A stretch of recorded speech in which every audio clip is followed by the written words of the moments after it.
Bienvenidos a todos a este seminario en el cual se llama El papel de la filosofía en la actualidad por el doctor Alberto Villalobos Manjarrés, del cual me voy a permitir leer una breve semblanza. Antes de comenzar, quisiera pedirles a todos que recuerden mantener tanto su video como su micrófono apagados,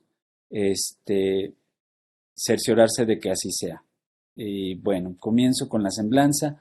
El doctor Alberto Villalobos Manjarrés es doctor en filosofía por la Universidad Nacional Autónoma de México.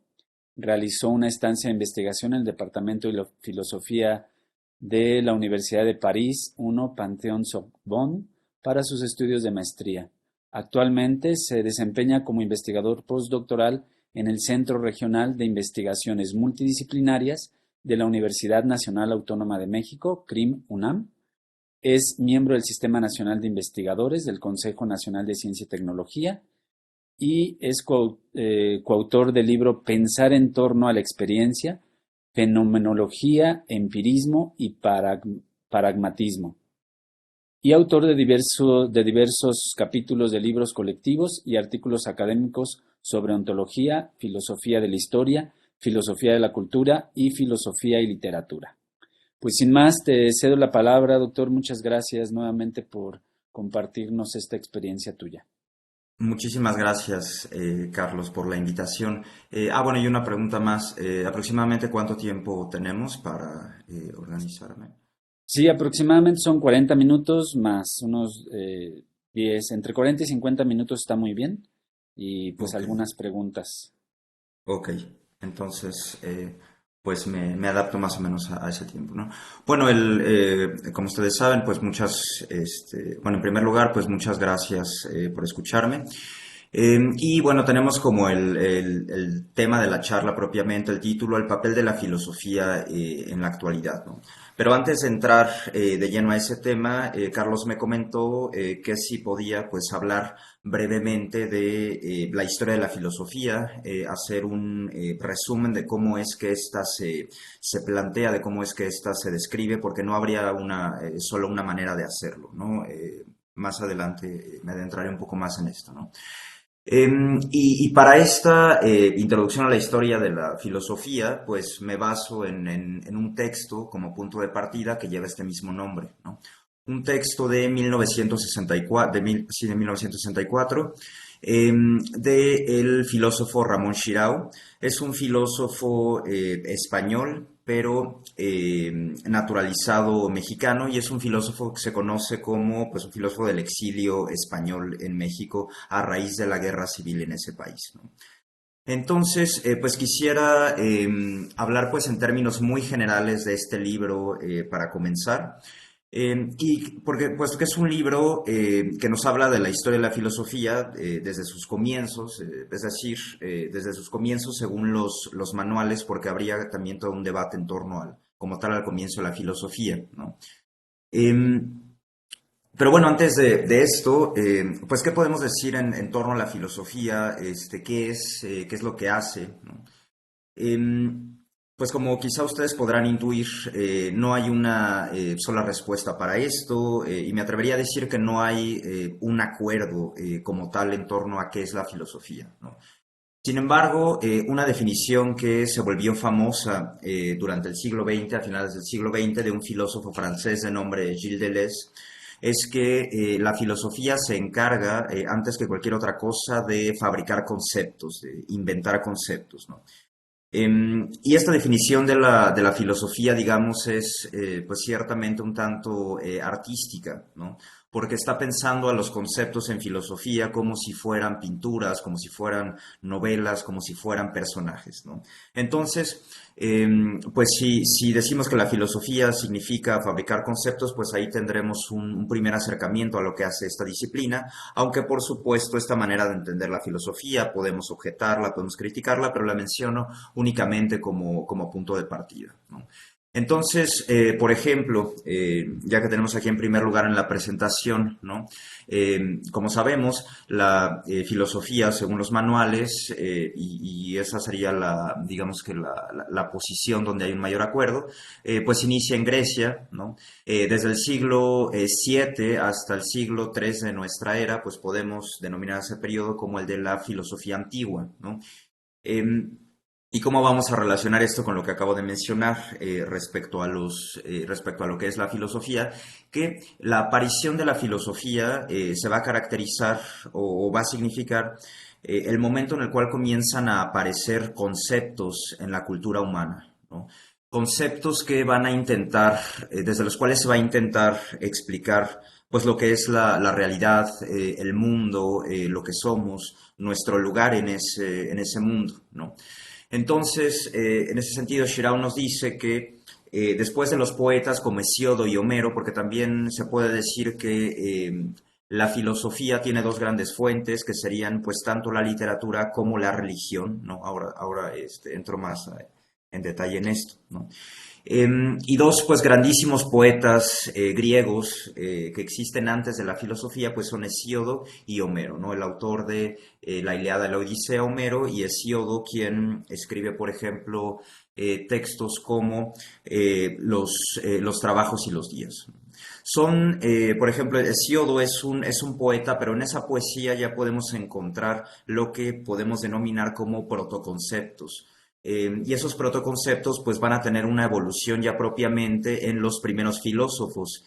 Se conoce, según estos manuales, según la historia de la filosofía como tal, pues el primer filósofo es Tales de Mileto, ¿no? Pero también hay que agregar a Anaximandro y Anaxímenes. Estos tres filósofos, como pueden ver en la presentación, se preguntan cuál es el arjé, ¿no? Arjé significa, este término griego significa el origen o el gobierno de todas las cosas, ¿no? Los seres humanos en este periodo en concreto y en este contexto en concreto, que es el de la democracia griega, antigua, pues comienzan a preguntarse este tipo de cuestiones, ¿no? ¿Cuál es el origen y el gobierno de todas las cosas? Y por ejemplo, Tales entendía que el origen de todas las cosas la encontraríamos en el elemento del agua, ¿no? Anaximandro parece dar un paso más allá, volverse más abstracto y va a decir que este origen o inicio de todas las cosas lo vamos a encontrar en algo que él denomina como apeiron. Este término griego significa lo indeterminado, ¿no? El principio de todas las cosas lo encontramos en algo que no tiene principio y es lo que Anaximandro denominará como apeiron. A estos filósofos se les conocen como presocráticos, puesto que Sócrates va a ser una especie de parteaguas para la filosofía. Hay quien lo va a visualizar como una especie de Cristo de los filósofos, ¿no? Y algo característico de Sócrates es que pues él privilegia el discurso oral sobre la palabra escrita, ¿no? Y Sócrates, como se sabe, pues es el maestro de Platón. De hecho, la mayoría de lo que sabemos de Sócrates lo sabemos por Platón, y Platón escribe estas obras que pues son una culminación de la cultura humana, pues prácticamente considerando cualquier época, que serán los diálogos, ¿no? Hay un historiador de la filosofía que se llama Giorgio Colli y él dice que la filosofía surge propiamente con los diálogos de Platón, ¿no? ¿Qué quiere decir esto? Que la filosofía surge cuando la dialéctica, que era una práctica discursiva entre los sabios de la antigüedad, entre los ciudadanos griegos, cuando esta práctica agonística en donde la gente se enfrentaba a través de argumentos y contraargumentos, cuando esto entra en contacto con la forma literaria del diálogo, que tiene su fuente en la literatura griega, por eso hace un momento decía que la filosofía también tiene sus fuentes en la literatura, cuando la dialéctica entra en contacto con la forma literaria del diálogo, tenemos ya como tal el surgimiento de la filosofía como texto, ¿no? Y el mayor representante de esto pues va a ser Platón, ¿no? Quizá muchos de nosotros hayamos escuchado pues de los diálogos de Platón, ¿no? Por ejemplo, el diálogo de Platón donde se habla del amor como el banquete, el diálogo de Platón donde se habla del conocimiento, como es el diálogo del Teeteto, ¿no? Y aquí en la presentación pues tenemos simplemente algunas palabras claves de algunos puntos de los que se ocupa la obra de Platón, ¿no? De una teoría del conocimiento, de lo que es la dialéctica, de lo que es el amor, de su teoría de las ideas, de la república, es decir, de cuál debe ser el correcto ordenamiento de una ciudad, ¿no? Eh, Ahora, regresando a esta definición primera que di, de que es la filosofía como la fabricación de conceptos, pues tenemos que Platón, si seguimos esta definición, tenemos que Platón inventa un gran concepto y este concepto será el de idea, ¿no?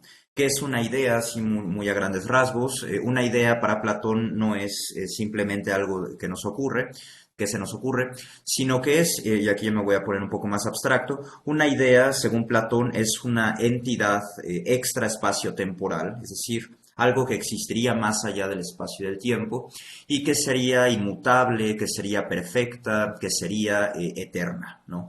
Ejemplos de este tipo de ideas en Platón tendremos, por ejemplo, la idea del bien, la idea de la justicia, la idea de la belleza, ¿no? Después, bueno, esto en el siglo V con Sócrates y Platón, luego en el siglo IV antes de Cristo, antes de nuestra era, tendremos a Aristóteles, ¿no? Hay quien lo entiende como la culminación de la filosofía griega en la medida en que se trata de su sistematización, ¿no? Con Aristóteles, bueno, una de sus grandísimas obras será, por supuesto, la metafísica, ¿no?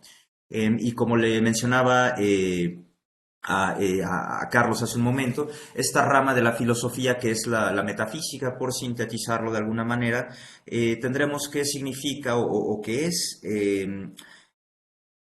que se refiere a la conceptualización de la realidad, ¿no? Es decir, la metafísica se refiere a los conceptos que vamos a utilizar para definir qué es la realidad y qué lugar ocupamos nosotros en ella, ¿no? Un filósofo alemán del siglo XX, Heidegger, decía, por ejemplo, que los grandes conceptos de la metafísica eran el mundo, la finitud, el hecho de que somos entidades limitadas, y también el mundo finitud y también la soledad, ¿no? Ese sería, según Heidegger, también otro concepto metafísico. Aquí tenemos algunos palabras claves de algunos conceptos de Aristóteles, como serán la sustancia, la potencia y el acto, las cuatro causas, la sustancia inmóvil.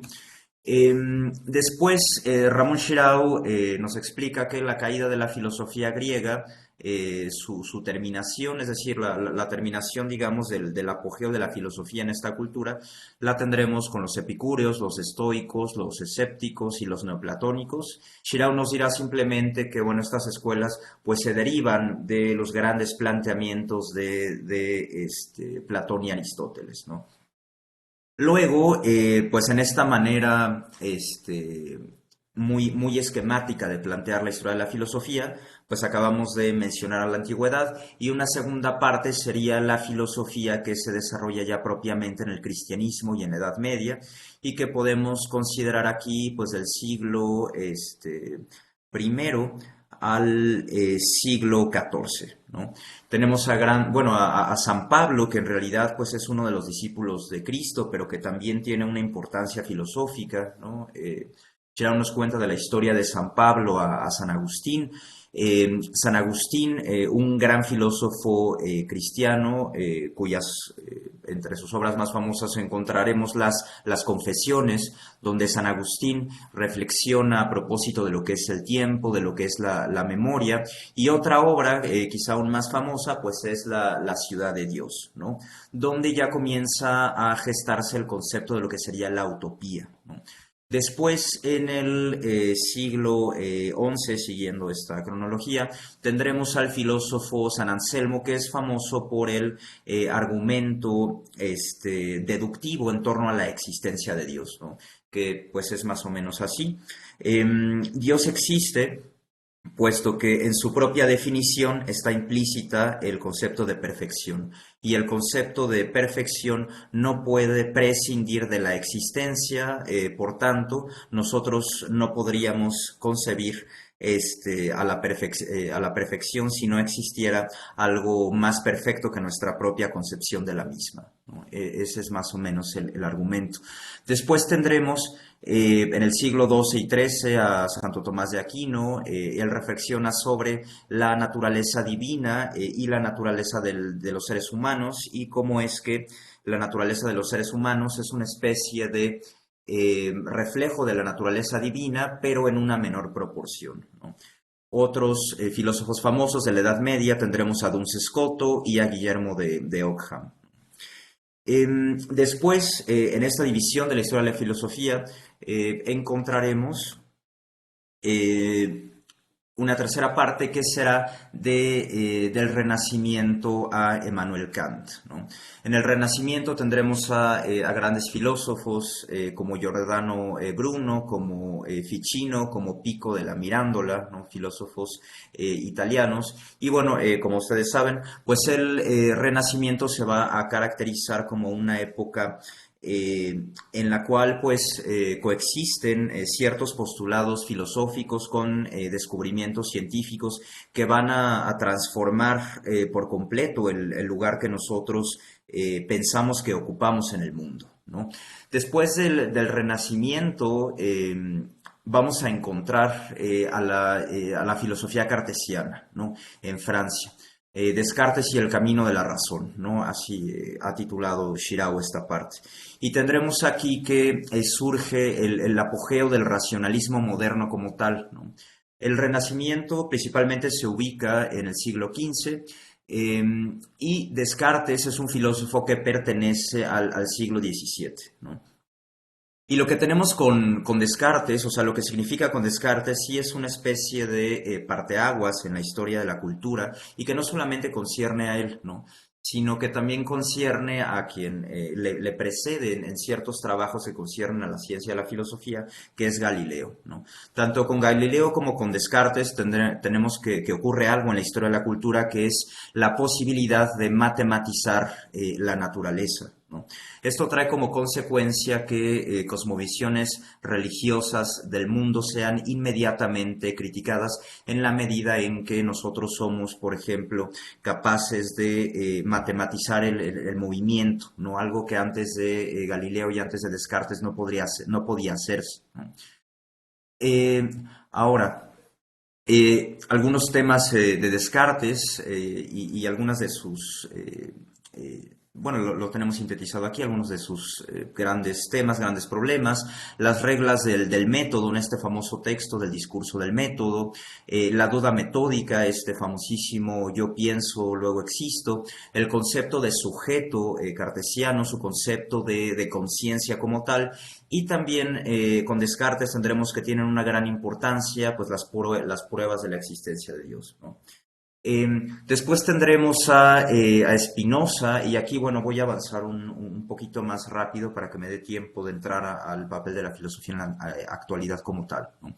Baruch Spinoza tenemos que es un filósofo que viene inmediatamente después de Descartes, que va a discutir su filosofía, que la va a problematizar, y digamos, el concepto que hace famoso Spinoza también en el siglo XVII es el de el Dios naturaleza, ¿no? Spinoza nos dirá, Dios no está allá en el cielo, allá en un mundo que trasciende a nuestra realidad empírica, no, sino que Dios es esa realidad que nos constituye. Dios es la naturaleza, Dios es la realidad, no hay una separación entre ambas. Después vendrá Gottfried Leibniz, que es un autor muy importante tanto para las ciencias como para la filosofía, especialmente para la matemática. Leibniz es quien, bueno, es de los inventores del cálculo infinitesimal, y también tiene toda una metafísica, es decir, un aparato conceptual que permite explicar lo que es la realidad y nuestro lugar en ella. Y generalmente se enseña que de una manera quizás hasta cierto punto opuesta, en la filosofía surge el empirismo como una respuesta al racionalismo, ¿no? ¿Cuál es la gran tesis del empirismo? Que nuestras ideas y lo que nosotros hacemos con nuestras ideas provienen de la experiencia. Es decir, no hay ideas innatas que, por ejemplo, Dios ha puesto en nosotros, como creía Descartes. Y el empirismo se desarrolla principalmente en Inglaterra, ¿no? Acabo de mencionar, por ejemplo, Descartes en Francia, Baruch Spinoza en Holanda y Leibniz en Alemania, desarrollan el racionalismo. El empirismo es más bien inglés, con Francis Bacon, con Thomas Hobbes, con John Locke, ¿no? Y también con George Berkeley, David Hume. Después de este siglo XVII también y parte en el XVIII, pues tenemos que a finales del siglo XVIII surge la Ilustración, ¿no? Hablar de la Ilustración es algo muy complejo, no es solo este acontecimiento histórico que desemboca en la Revolución Francesa y después en el ascenso y caída de Napoleón, sino que también en su parte más teórica y filosófica, en la Ilustración podemos encontrar autores como Rousseau en Francia, como Voltaire, como Diderot, Diderot y D'Alembert, quienes elaboran la enciclopedia como este compendio, como esta síntesis del saber humano, ¿no? Después tenemos que, pues a finales del siglo XVIII, tenemos la aparición de la filosofía de Kant, que es un parteaguas en la historia de la filosofía. Por ejemplo, hay quien concibe que después de Platón nunca hubo un acontecimiento filosófico tan importante hasta Kant, ¿no? Esto en el siglo XVII, donde tendremos la crítica de la razón pura, el problema del conocimiento, algunos temas. Bueno, la crítica de la razón pura es el nombre de una de las más importantes obras de Kant, si no es que la más. Y en ella Kant se pregunta, entre otras cosas, bueno, ¿qué es nuestro conocimiento? ¿Cuáles son sus condiciones? ¿Cómo podemos fundamentarlo? ¿No? Y aquí más adelante también tenemos algunos de sus conceptos. Pero bueno, ¿por qué digo que la filosofía de Kant es una especie de giro copernicano? Porque hasta antes de Kant nunca se había preguntado seriamente cuáles son las condiciones que nos permiten conocer aquello que se presenta a nuestra experiencia. Y en la medida en que los filósofos nunca se preguntaron seriamente por ello, de alguna manera erraron, ¿no? Hasta ese punto de esa importancia es el planteamiento de Kant, ¿no? Em, Como cuarta parte en esta historia de la filosofía de Schirau, pues tenemos a Hegel, un filósofo alemán también muy importante, muy conocido, cuya obra pues se sitúa a principios del siglo XIX y también sí, pues principalmente a principios del siglo XIX. Otros filósofos vinculados a Hegel, tendremos a Fichte, a Schelling. Algunos temas de la filosofía hegeliana también los tenemos aquí. Una reformulación de lo que sería la dialéctica, el concepto de espíritu hegeliano, que por sintetizarlo de alguna manera, el espíritu hegeliano se refiere a pues todas aquellas producciones culturales de los seres humanos. Y estas producciones culturales de los seres humanos son necesariamente históricas, ¿no? Entonces parte de lo que Hegel llamará espíritu pues serán la moral de los pueblos, las religiones en específico que estos pueblos tienen, que estas naciones tienen, el arte, la filosofía que producen, la ciencia también que se desarrolla en determinado pueblo en particular. Todo esto, cuando los seres humanos toman conciencia de que hacen todo esto y logran articularlo de una manera unívoca, eso es lo que Hegel llamará espíritu como tal, ¿no? En el siglo XIX también tenemos, después de Hegel, pues una grandísima producción filosófica, ¿no? Con filósofos alemanes como Schopenhauer, Feuerbach, Karl Marx, del que pues seguro todos hemos escuchado hablar, Nietzsche, por supuesto, y otros filósofos aquí que tenemos en la presentación, pues serán Kierkegaard, un filósofo danés, cristiano, crítico de Hegel. Su filosofía surge como una respuesta de alguna manera a la filosofía de Hegel. Auguste Comte y el positivismo en Francia, y en las perspectivas del siglo XX, que será ya propiamente la quinta parte, a donde llega este texto de Schirau, pues son estas, como les menciono, estas perspectivas del siglo XX, y es donde más o menos nos vamos a situar, ¿no? Entre las perspectivas que Ramón Schirau considera del siglo XX encontramos el pragmatismo norteamericano, ¿no? con autores como William James, quien por cierto también es uno de los fundadores, de los inventores de la psicología moderna, si lo podemos plantear en estos términos, y también otro autor de gran importancia en este pragmatismo norteamericano será John Dewey.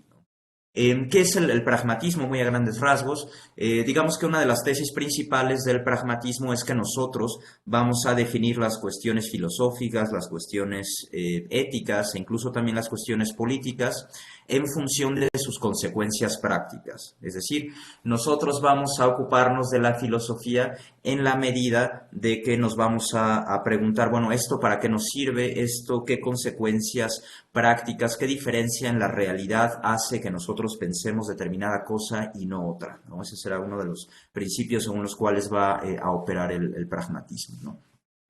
Y en el siglo XX, conforme avanzará este libro, pues tenemos que se considera también la filosofía de José Ortega y Gasset, un gran filósofo español del siglo XX, Henri Bergson, un filósofo también de gran importancia en Francia a principios del siglo XX, Husserl, el fundador, bueno, no fundador, sino quizá la figura más importante de la fenomenología, quien sistematiza sus planteamientos, los existencialismos, quizá también hemos escuchado hablar de Albert Camus, de Sartre, ¿no?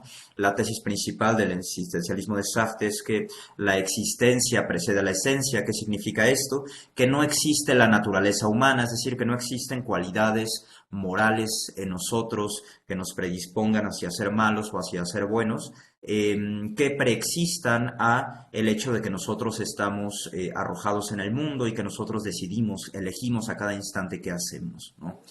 Y ahora, como última parte de este texto, tendremos la mención de Bertrand Russell y de Ludwig Wittgenstein, ¿no?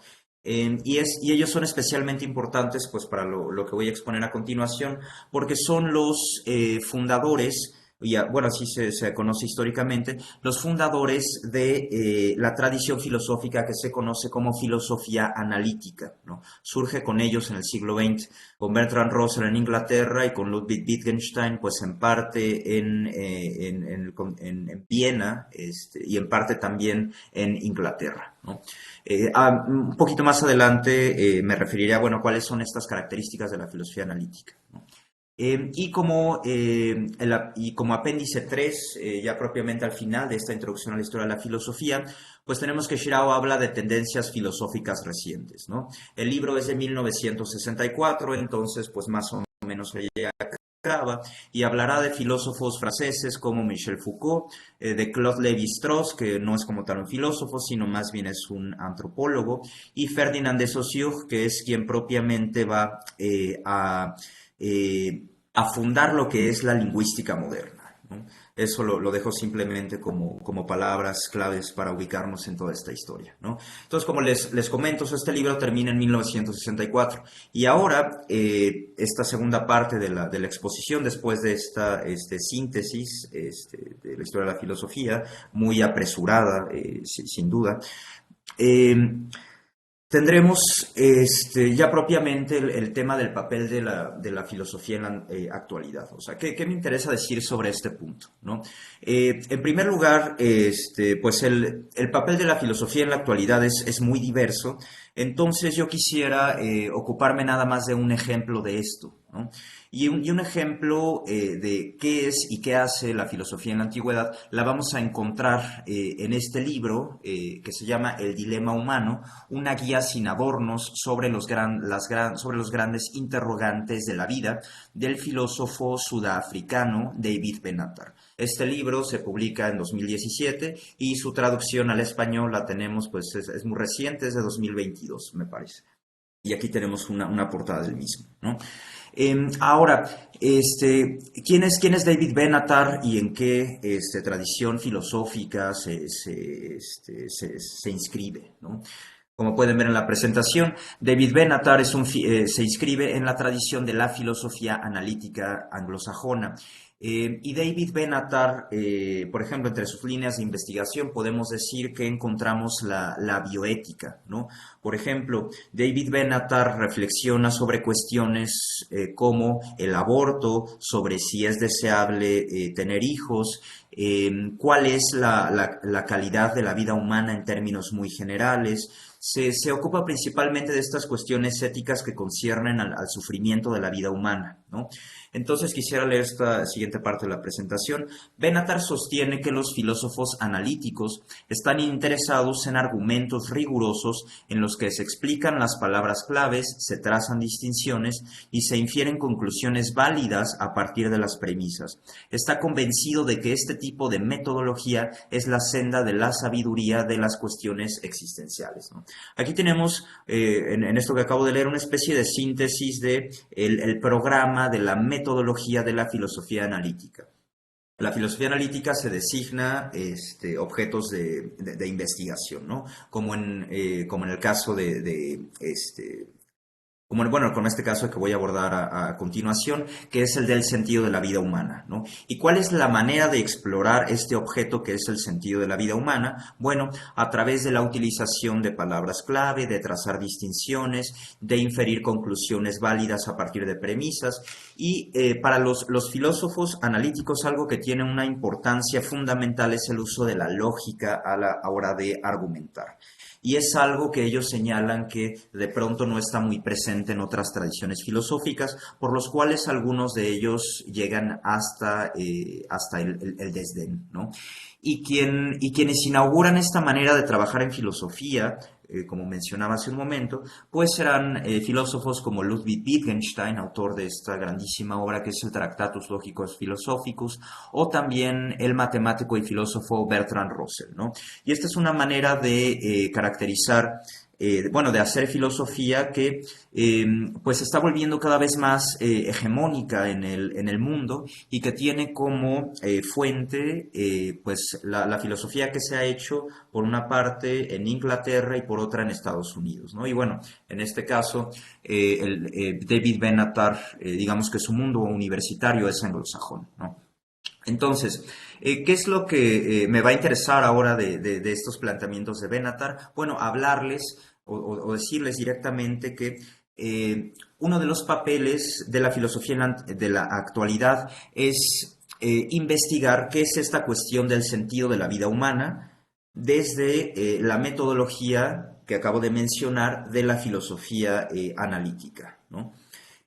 Y para adentrarme en esta cuestión, puedo comenzar mencionando lo que David Benatar describe como el dilema humano, ¿no? Porque en lo que él describe como el dilema humano, en esa cuestión está inserta el problema del sentido de la vida humana. ¿Qué es el dilema humano? Como podemos verlo aquí en la presentación.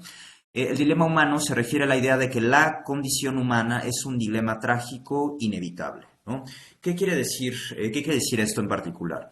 Que la condición en la cual nos encontramos todos los seres humanos es un dilema trágico, ¿no? ¿Qué quiere decir esto? Que nosotros nos encontramos ante circunstancias que nos exceden, ¿no?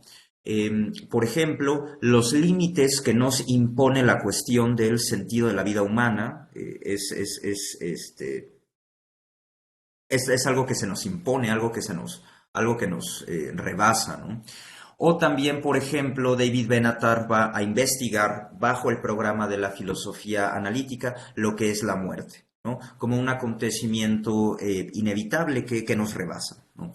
Es decir, el hecho de que, algo que cualquiera puede constatar, que pues prácticamente cualquier ser humano va a morir y que incluso su manera de venir a la existencia fue fue en gran medida improbable. Sin embargo, es absolutamente necesario que vaya a dejar de existir, ¿no? Son cuestiones que investiga Benatar en este libro que es el del dilema humano, ¿no?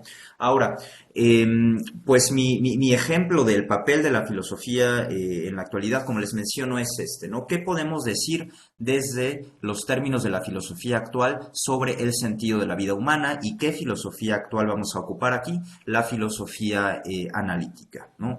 Entonces podemos comenzar por lo siguiente.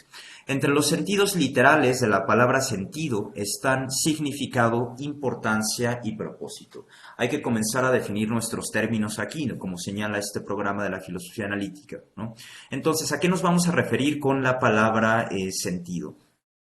Aquí la palabra sentido se va a referir principalmente a algo que tiene propósito, a algo que tiene significado. Y aquí, por ejemplo, en términos muy generales, ¿qué es el significado? El significado es el concepto que nosotros tenemos de determinada palabra, de determinado término, ¿no? David Benatar nos dice que cuando la gente se pregunta si la vida tiene o puede tener sentido, está preguntando si nuestras vidas tienen significado, si son importantes o tienen algún propósito, ¿no? Aquí el sentido se refiere también a trascender los límites. Una vida con sentido es una que trasciende los propios límites e influye significativamente en otros, o bien sirve a unos fines que van más allá de uno mismo, ¿no? Y aquí está todo el asunto, ¿no? El concepto de sentido que estamos utilizando aquí se refiere al hecho de que nosotros podamos designar objetivos, podamos designar fines, podamos designar metas y nuestras vidas tendrán sentido en función de esas metas, en función de esos objetivos que nosotros hemos planteado de antemano. La cuestión del sentido se va a jugar completamente bajo esos límites, ¿no?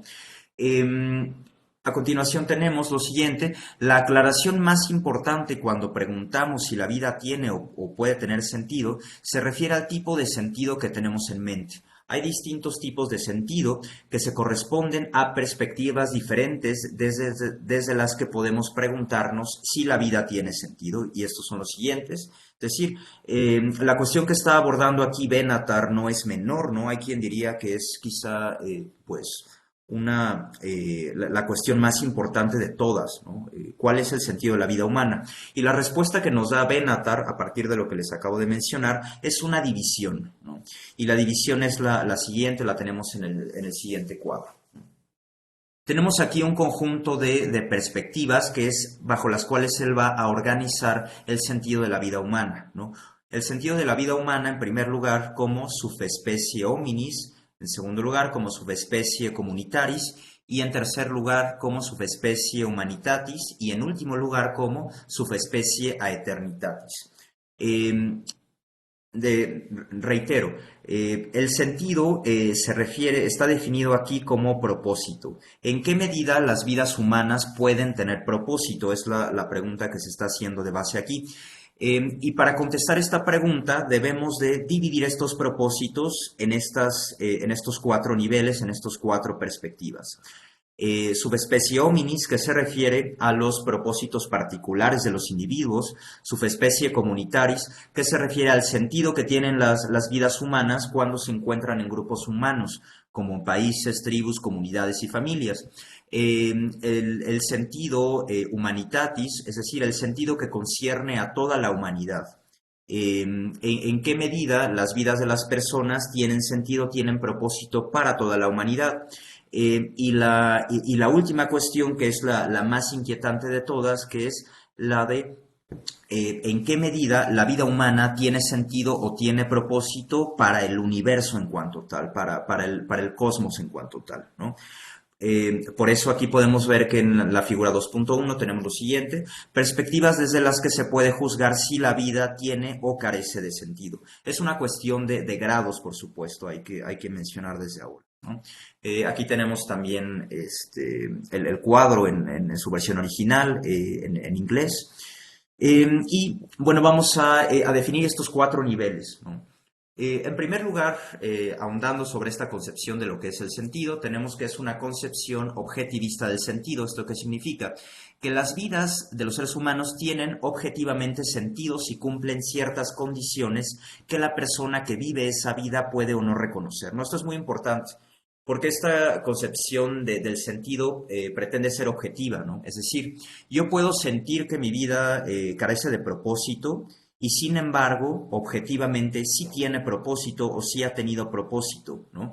Y el ejemplo paradigmático para mostrar este punto es el de Franz Kafka, ¿no? El ejemplo es más o menos el siguiente.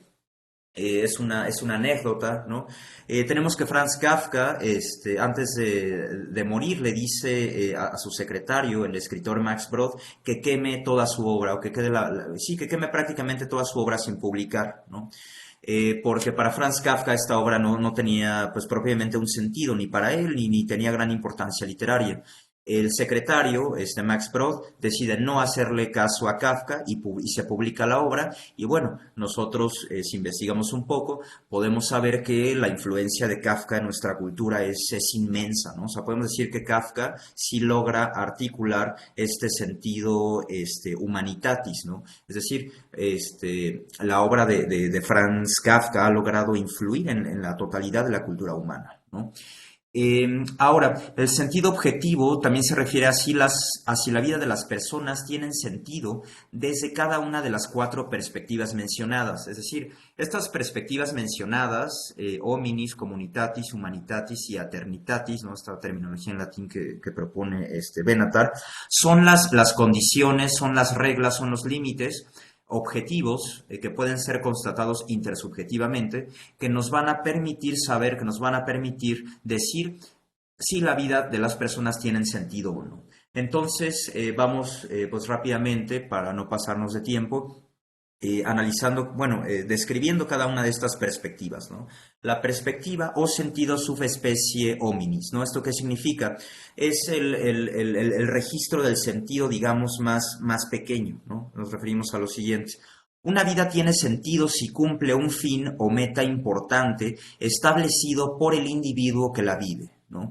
Por ejemplo, está al alcance de mucha gente conseguir algunos de los objetivos que se propone, como el tener cierta forma física, habilidades, competencias, conocimientos o entendimiento.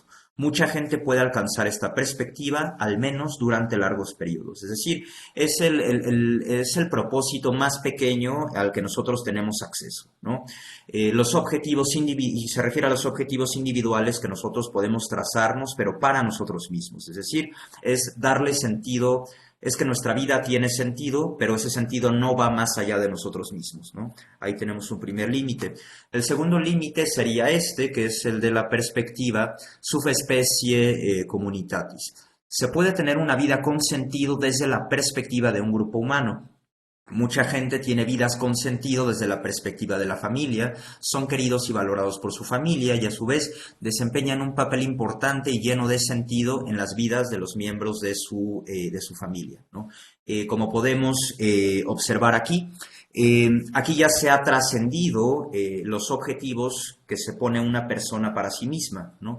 En la medida en que su vida tiene propósito para su familia, ¿no? Aquí ya nos encontramos en este segundo límite, que es el communitatis, ¿no? Y dentro de esta perspectiva comunitaria, hay vidas con sentido desde la perspectiva de comunidades humanas más amplias. Muchos buscan sentido y lo consiguen dejando huella en las comunidades locales, por ejemplo, los médicos, los enfermeros solícitos, los maestros comprometidos, ciertos líderes religiosos o los generosos trabajadores voluntarios. Es decir, el sentido de la vida de estas personas pues va más allá de sí mismos y de sus familias y tiene efectos, influye en comunidades más amplias como de sus ciudades, de sus localidades, ¿no? Y más allá de la perspectiva communitatis, tenemos a la perspectiva subespecie humanitatis. ¿Esto qué significa? Es más difícil para los seres humanos llegar a esta perspectiva, ¿no? Hay relativamente pocas personas que lleven una vida con sentido desde la perspectiva de toda la humanidad. Y aquí para aclararlo, podemos dar algunos ejemplos. Entre quienes tienen una influencia global, quienes han logrado esta perspectiva, podemos encontrar a Buda, a Shakespeare, a Einstein, a Nelson Mandela. Pues no me detendré propiamente por qué estas figuras, creo que podemos verlo, ¿no? El fundador de una religión que ha sido adoptada en mayor o menor grado, pues prácticamente en cualquier parte, ¿no? Como es el caso de Buda, ¿no? Esa es la influencia que han tenido sus acciones para toda la humanidad, ¿no? para que tu vida tenga sentido desde la perspectiva de toda la humanidad, debe ser por lo que significas para la humanidad, ¿no? Por ejemplo, Alexander Fleming, independientemente del reconocimiento que él se haya dado a sí mismo, e incluso del reconocimiento en su tiempo le hayan dado sus pares, él sí ha alcanzado que su vida tenga un propósito para toda la humanidad, ¿no? ¿Por qué? Porque hizo una gran contribución a la humanidad con el descubrimiento de la penicilina, el primer antibiótico, ¿no? Y entonces, digamos que aquí se cierra, según esta perspectiva, los límites del sentido de la vida humana. No, la vida humana únicamente nosotros vamos a poder ubicarla en el hominis, en el communitatis y en el humanitatis. Es decir, la vida humana solo tiene sentido en lo individual, en lo comunitario y en lo que concierne a toda la humanidad, ¿no? Benatar nos dice que el conjunto de esas tres perspectivas conforman el sentido de la vida humana terrestre, ¿no? Pensémoslo como un círculo. Y fuera de ese círculo, ¿qué es lo que hay o qué es lo que no hay? Fuera de ese círculo, lo que encontraremos es que no hay sentido, ¿no? Y esto es paradójico, ¿no? Y aquí encontramos la última parte, la última perspectiva. El sentido, la perspectiva, subespecia eternitatis. El universo, ¿qué podemos decir al respecto? El universo no es un sujeto que experimente, el universo en sí mismo no tiene perspectiva. La perspectiva cósmica es la visión del cosmos, aunque nadie tenga esa visión en su totalidad. Aquí sí hacemos uso de una metáfora, ¿no? Podemos decir, es como si podemos decir, si el universo tuviera una perspectiva, ¿no? ¿Cuál es el propósito de la vida humana al respecto de esta perspectiva? Y aquí la respuesta de Benatar pues será pesimista, porque dirá, y lo justificará por supuesto, como hemos estado haciendo, que no la hay. Es decir, no hay propósito fuera de esta esfera terrestre que abarcará la vida humana, ¿no? David Benatar nos comentará, aunque colectivamente podamos dejar cierta huella en nuestro planeta, no tenemos un impacto significativo en el universo. Nada de lo que hagamos en la Tierra tiene efecto fuera de ella. La evolución de la vida, incluida la vida humana, es producto de fuerzas ciegas sin ningún propósito aparente. No desarrollaré a detalle esta cuestión, pero algo que vamos a poder encontrar en el libro El Dilema Humano es un apartado que dice los propósitos o los fines de la naturaleza, y donde se discutirá si la naturaleza, por ejemplo, la evolución de la vida, tiene fines racionales, ¿no? Tiene fines análogos a aquellos que nos trazamos nosotros mismos para nuestras vidas, y la respuesta será por supuesto negativa. De nuevo, la naturaleza no es un sujeto que experimenta, y aquí naturaleza entendiéndolo por ejemplo como los mecanismos de la selección natural.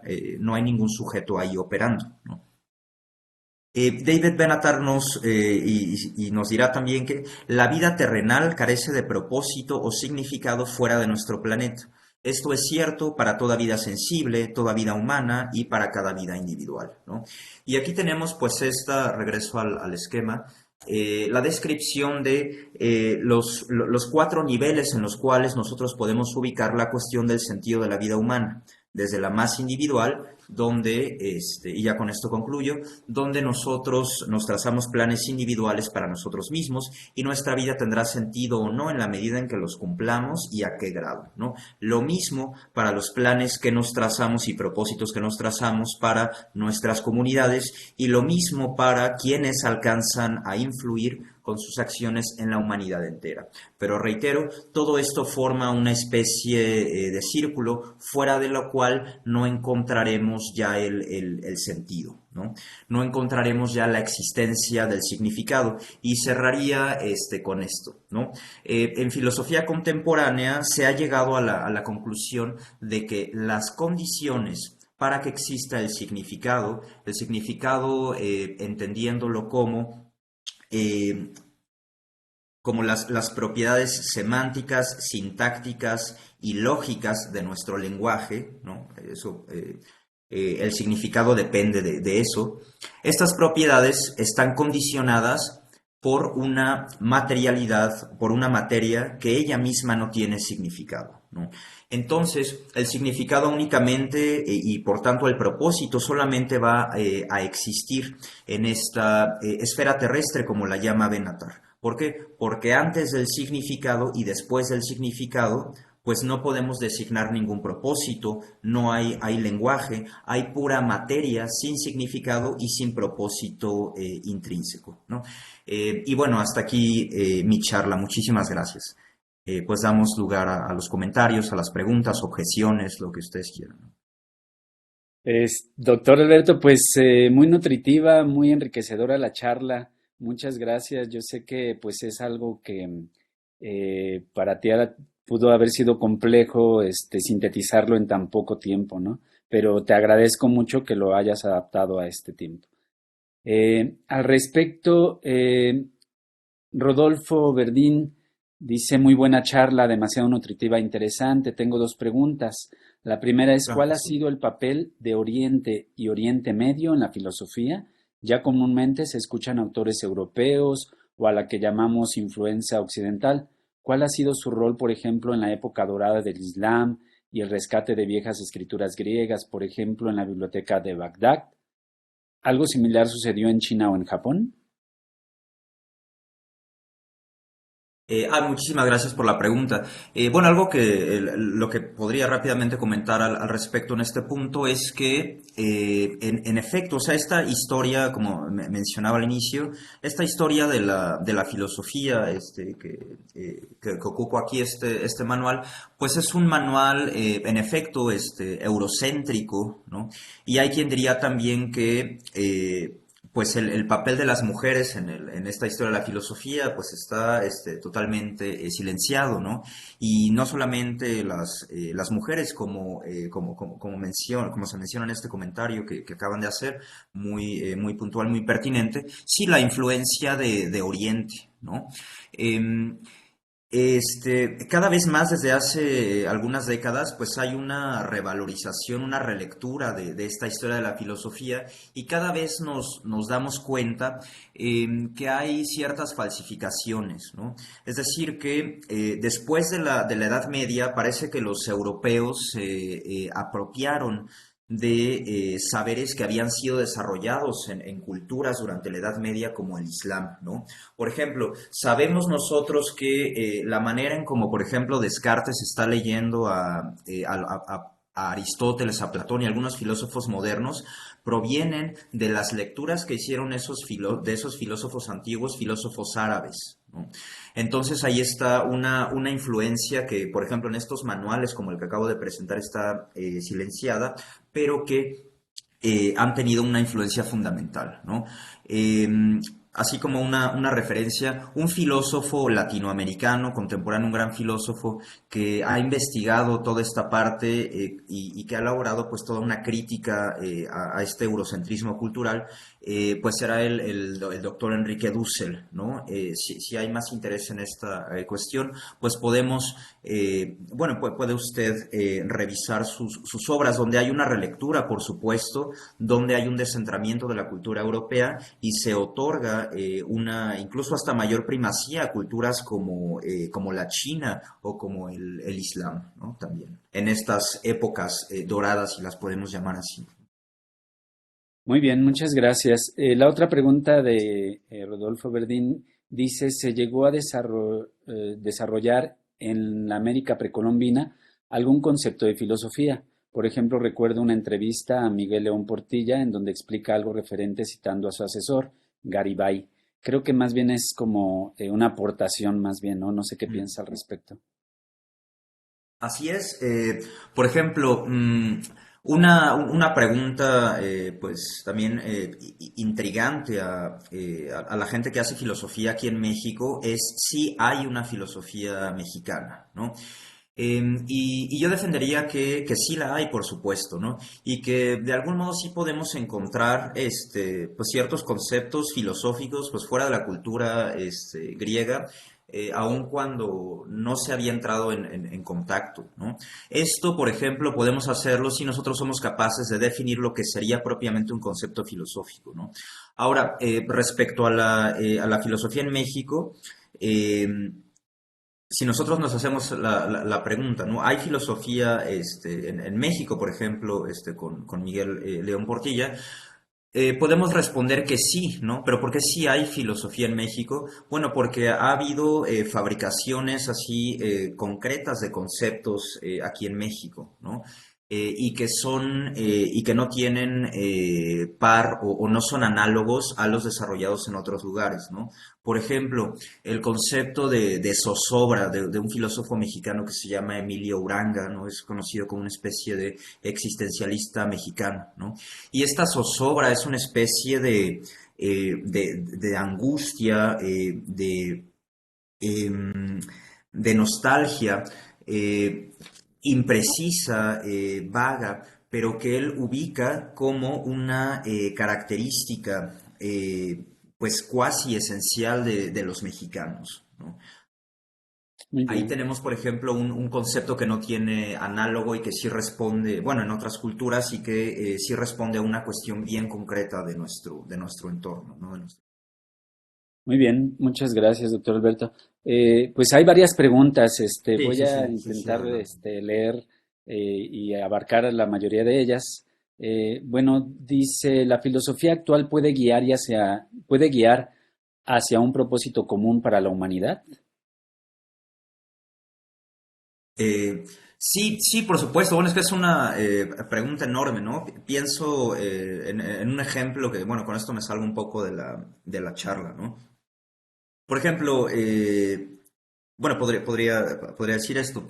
Eh, desde la filosofía, hoy hay, por ejemplo, programas concretos en los cuales se propone una transición a una sociedad poscapitalista, ¿no? Y que tienen y cuyas fuentes son pues tanto económicas como filosóficas, ¿no? Ahora, este programa poscapitalista, ¿no? Así se ha llamado, lo podemos encontrar en un libro que se llama Inventar el futuro, de un autor que se llama Nick Cernicek. Cernicek es Srnicek. Ahí tenemos, por ejemplo, un programa que sí pretende ser una guía para transitar a otro tipo de sociedad y está basado pues en cuatro principales puntos, ¿no?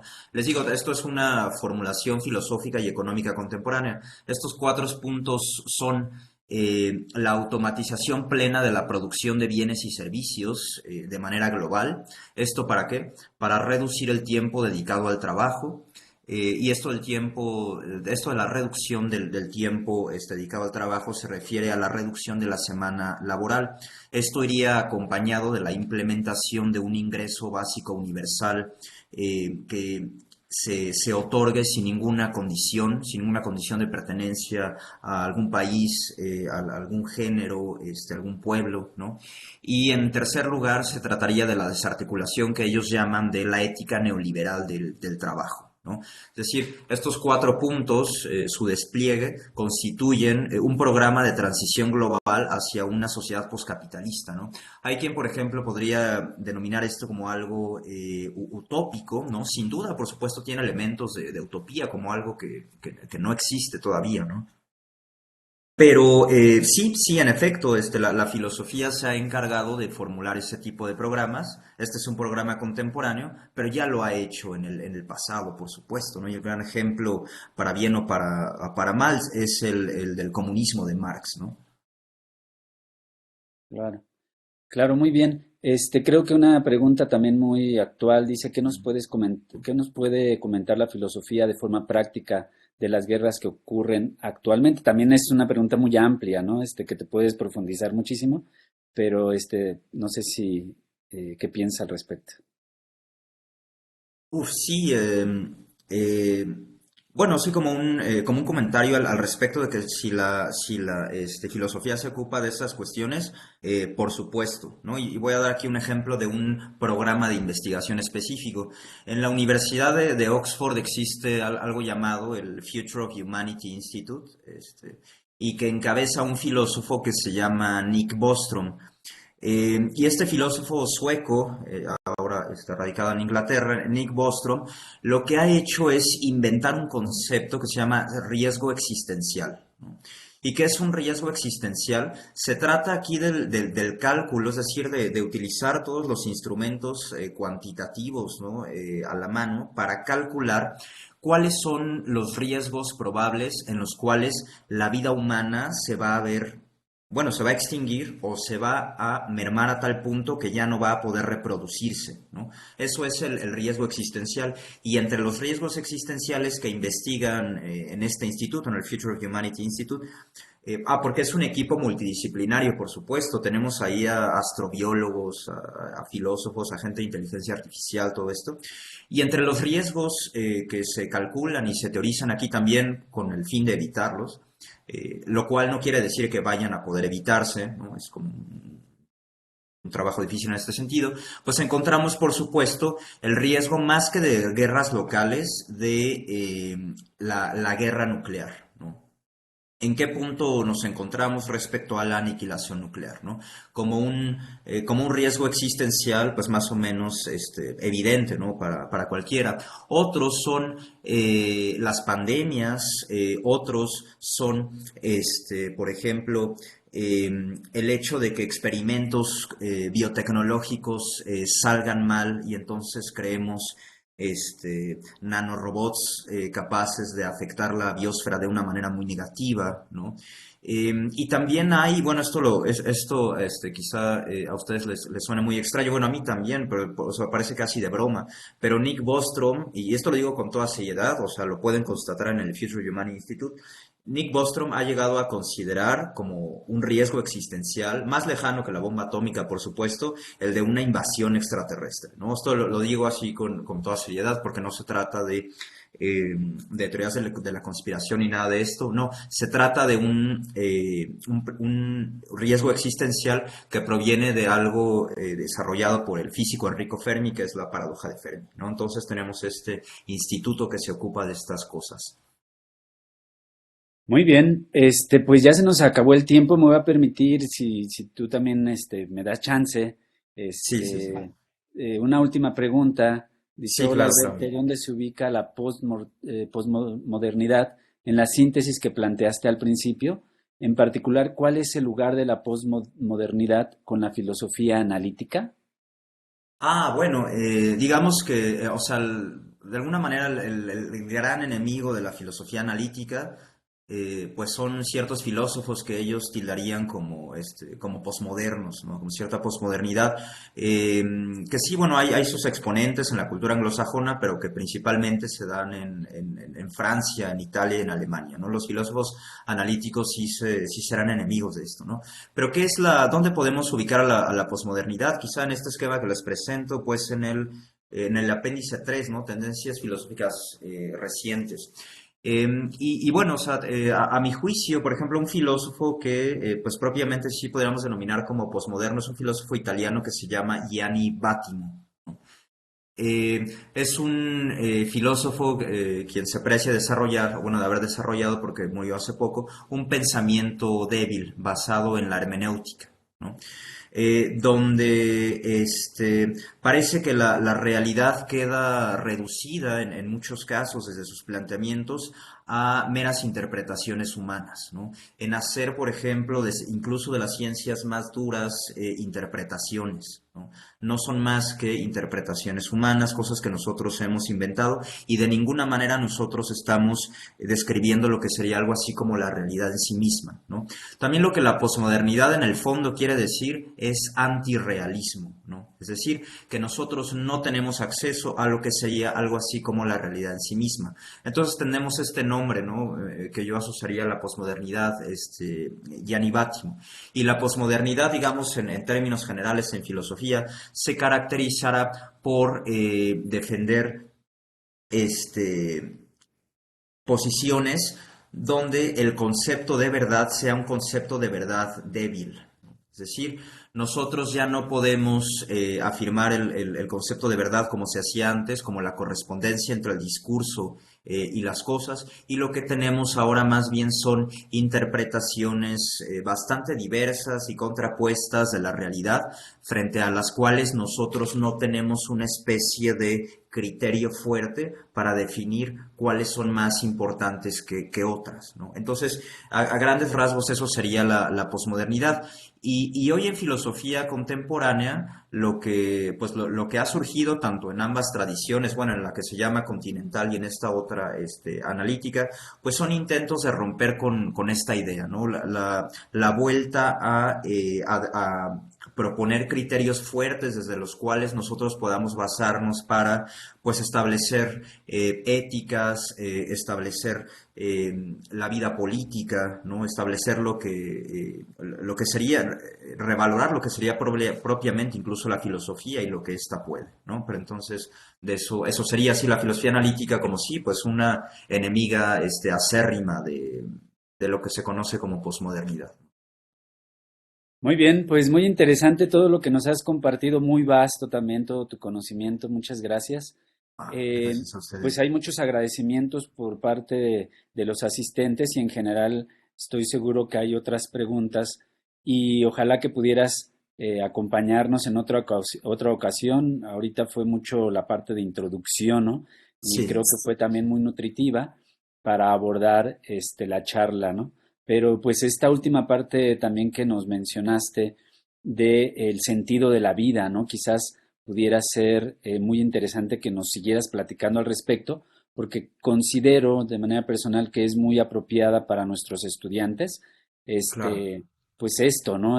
Realmente filosóficamente qué es lo importante para nosotros, ¿no? ¿Qué es lo que estamos haciendo aquí? ¿Por qué, no? Y darle este sentido a la vida realmente. Y Ujú. pues me voy a permitir leer el reconocimiento que te voy a enviar en unos momentos, doctor Muchísimas Alberto. gracias. Gracias a ti. Dice el doctor, el Centro de Investigaciones en Óptica otorga el presente reconocimiento al doctor Alberto Villalobos Manjarrés por su participación en la plática El papel de la filosofía en la actualidad. Lo firma nuestro director de investigación, el doctor Alejandro Martínez Ríos, y a nombre de toda la comunidad CIO, pues te doy las gracias. Muchísimas gracias, Carlos. Muchísimas gracias a todos a todas las y los asistentes. Pues fue un placer estar aquí con ustedes. Muchísimas gracias. Alberto, mucho gusto, muchas gracias y ojalá que podamos encontrarnos nuevamente. Claro que sí, con muchísimo gusto. Estaremos aquí en otra ocasión. Buen día, muchas gracias. Buen día, hasta luego. Hasta luego.